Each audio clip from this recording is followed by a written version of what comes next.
हिंदू धर्म में गाय को माता का स्थान दिया गया है। निराश्रित मवेशियों की सुरक्षा और संरक्षण को देखते हुए छिंदवाड़ा में लगभग 31 गौशाला विभिन्न जनपद पंचायतों में बनाई जा रही है। यह गौशाला अत्याधुनिक तरीके से बनाई जा रही है। यह आधुनिक गौशाला तमाम सुविधाओं से भरी होगी। यह आदर्श गौशाला अब पूरे प्रदेश में देखने को मिलेगी। इस अत्याधुनिक गौशाला में तमाम नवाचार और तकनीक का इस्तेमाल किया गया है। आइए संबंधित अधिकारी से बात करके इस गौशाला के बारे में विस्तार से जानते हैं।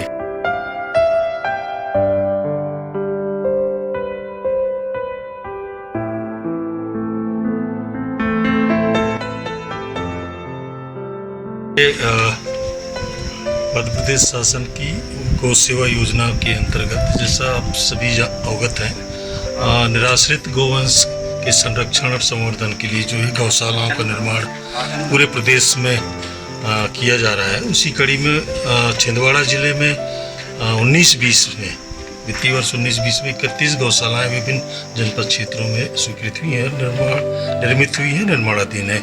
उसी कड़ी में जनपद पंचायत छिंदवाड़ा अंतर्गत 2 गौशालाओं का निर्माण हो रहा है भवनों का। एक तो उमरहर, जहां हम आज अभी खड़े हैं, और एक अभी इसके पहले जहां अपन देख के आए हैं सैफपुरा। वो सैफपुरा का भी लगभग 2-3 दिन में वो एक्टिवेट हो जाएगी हमारी गौशाला। ये हर यूनिट 100 गौवंश के लिए है और इसकी जो लागत है वो 30 लाख है। ये बिल्डिंग उसी से निर्मित है और मनरेगा योजना के अंतर्गत ये शासन। इन गौशालाओं का मुख्य उद्देश्य क्या है? इन गौशालाओं का मुख्य उद्देश्य, जैसा मैंने निवेदन किया, कि जो हमारी निराश्रित गौवंश है, जो यहाँ वहाँ या तो किसान छोड़ देता है या जो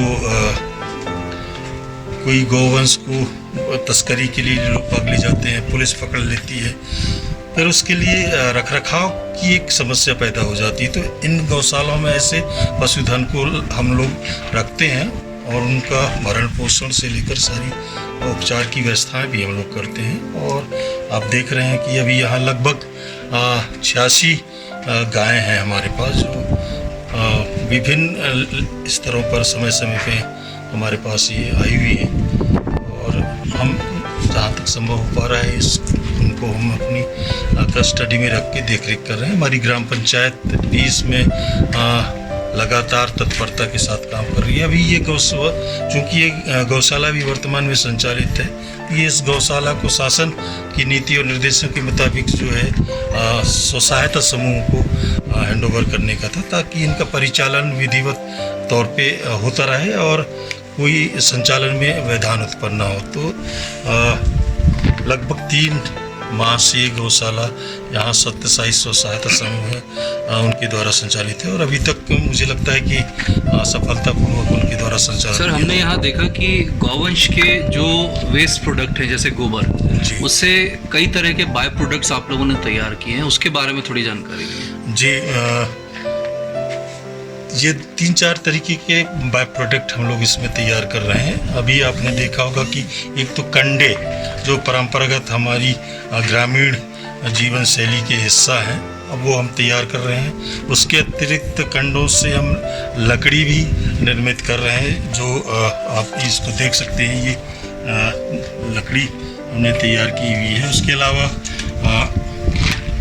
ये एक गमले का भी हमने इसको आकार देने का प्रयास किया, ताकि कुछ हमारे फ्लोरिंग कल्चर के लिए भी जो इंटरेस्टेड लोग हैं उन तक हम इसको पहुंचा सके। इसके साथ जो वर्मी कंपोस्ट भी हम तैयार कर रहे हैं, जो सीधे हमारे ऑर्गेनिक खेती की दिशा में हम आगे बढ़ सकें, ये भी हमारा प्रयास है इसमें। और गौमूत्र से भी वर्मी कल्चर के लिए एक हमारी यूनिट है, जो आपने अभी देखा है।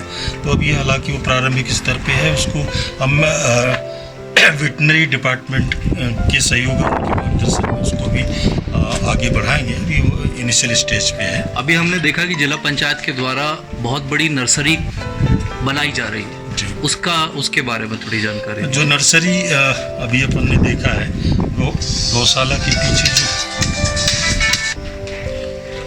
गौशाला के पीछे जो पहाड़ी है उसमें हम लोग नर्सरी डेवलप कर रहे हैं। शासन की ये मंशा है कि गौशाला का संचालन जो जिसको भी हम दे रहे हैं तो एक प्रकार से ये सेवा कार्य है, उससे कोई आजीविका उससे सुनिश्चित नहीं होती है। लेकिन जो हम लोग उसमें कार्यरत हैं, लगे हुए हैं उसके संचालन में, गौवंश की सेवा कर रहे हैं, आखिर कहीं ना कहीं उनकी आजीविका का प्रश्न रहता है।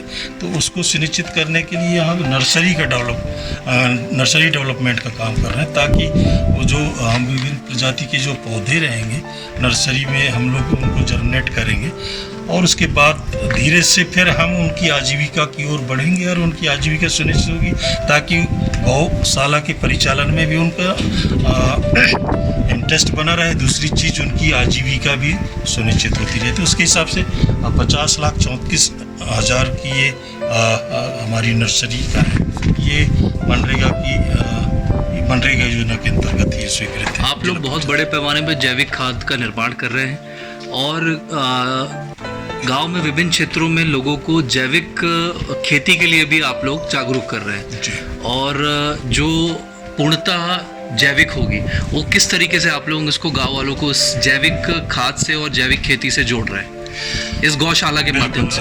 देखिए, अभी जो भी बाय प्रोडक्ट आपने देखा है अभी तक, और जैसा मैं अभी अपन जो निरीक्षण के दरमियान मैंने कहा था कि ये जो बाय प्रोडक्ट है, खासकर ये जो वर्मी कल्चर और ये वर्मी कंपोस्ट जो है, तो ये उसी दिशा में हम लोग कदम बढ़ा रहे हैं। सबसे पहले तो हम नर्सरी जो हमारी डेवलप हो रही है, हम यहाँ से जो बाय प्रोडक्ट निकलेगा उसका यूज़ उन पौधों को जर्मिनेट करने में इसकी शुरुआत करेंगे।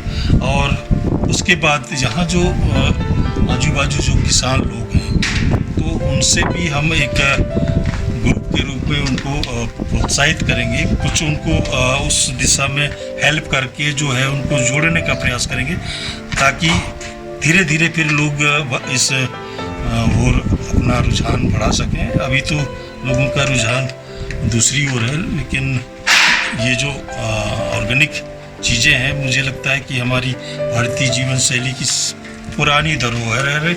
अगर ये उस दिशा में हम लौट पाते हैं तो ये मुझे लगता है कि एक शासन प्रशासन का अच्छा प्रयास होगा। और हम तो अभी इनिशियल स्टेज में सीधे कुछ जो हमारी नर्सरी है उसके अलावा जो यहाँ पर हम चारागाह विकास का काम भी कर रहे हैं, वहाँ भी इस कंपोस्ट का हम उपयोग करेंगे और उससे जो ग्रोथ होगी लोगों को लाके हम डेमोन्स्ट्रेशन के तौर पे उनको दिखाने, मतलब हम ये माने कि उस थोड़ा सा वो प्रोत्साहित हो उस दिशा में।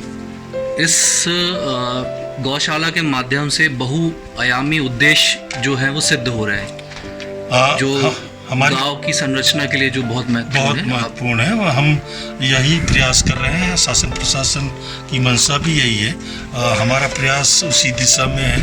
अब अभी शुरुआती दौर है, अब हम दावा तो नहीं कर सकते, लेकिन हाँ, हमारी टीम पूरी मुस्तैदी के साथ लगी हुई है। ग्राम पंचायत का पूरा यहाँ पर प्रबंधन का काम चल रहा है। स्वसहायता समूह की हमारी महिलाएं जो है रात दिन यहाँ गोबर उठाने से लेकर गौमूत्र साफ सफाई फीडर का काम सब उनके द्वारा ही संचालित हो रहा है। और जो कंडे बनाने का काम है तो ये भी हमारी जो स्वसहायता समूह की महिलाएं हैं उनके द्वारा ही ये सब तैयार किया जा रहा है। और इससे धीरे से, अभी तक तो हमने इसकी शुरुआत नहीं की है, लेकिन आपने देखा है कि 3 कंडों का ढेर है जो सौदा के काम में ये चीज़ें आती हैं। नगर निगम से अनुरोध करके जो भी रेट होंगे उसके हिसाब से हम उनको सप्लाई करेंगे, ताकि इन महिलाओं की आजीविका भी जो इस गौशाला के संचालन में लगी हुई है, हल्का फुल्का तौर पे उसकी शुरुआत हो जाए कि आजीविका कहीं ना कहीं